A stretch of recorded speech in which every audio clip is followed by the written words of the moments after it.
May hiling pang isang walis na ano, pang kulya tato. So mga pigmento.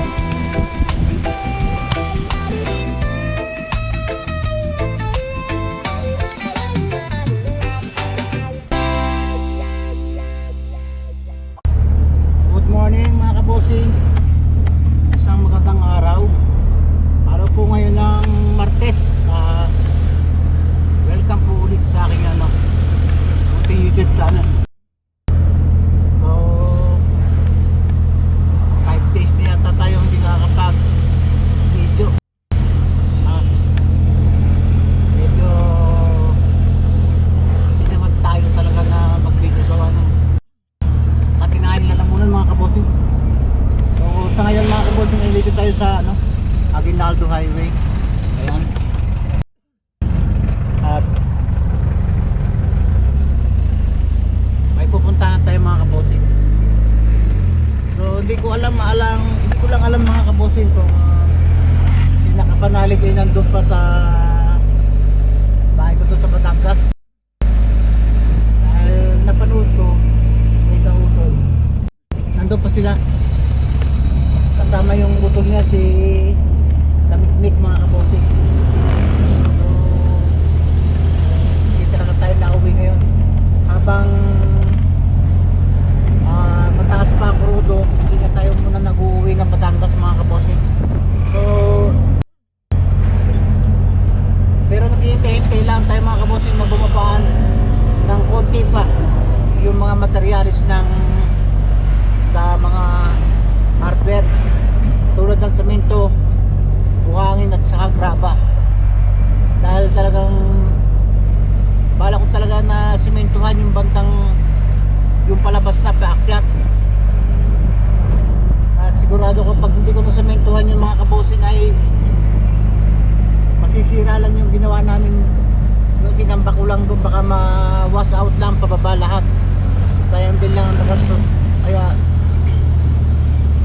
once na bababa yung mga materialis ay ating gagawa ng para na mabuhusan yung daan. So ngayon mga kabosing ay naisipan natin mag video dahil ay pupuntahan kami dito sa part ng Silang. Dito mga kabosing ay dito kami nabili ng walis na yung mahahaba. Dahil dito sa amin sa Dasmay wala kami makitang gano'n. Kung meron man ay mahal at saka mahinang klase. Kaya dito pa kami bumibili. Ito rin sana ay magandang mabili ng doon sa Kapanalig right of way. Dahil laging nagdudumi yung kanilang kalsa, yung daan kong ginawa. Sa tingin ko ay hindi safe na daanan ng motor.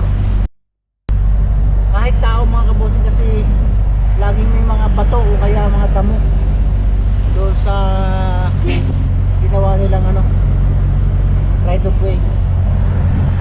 Sa tingin ko talagang pwedeng may slide o madulas ang dadaan. Tingin tayo mga kabosing para makabili at yung ating garahe hindi na rin natin mawalisan na maayos dahil wala na tayong walis na maayos. So samahan nyo ako sa simpleng vlog na to at habang di pa tayo nakakawin ng Batangas ay samahan nyo ako sa mga video ko. Ayan, dito na tayo sa may part ng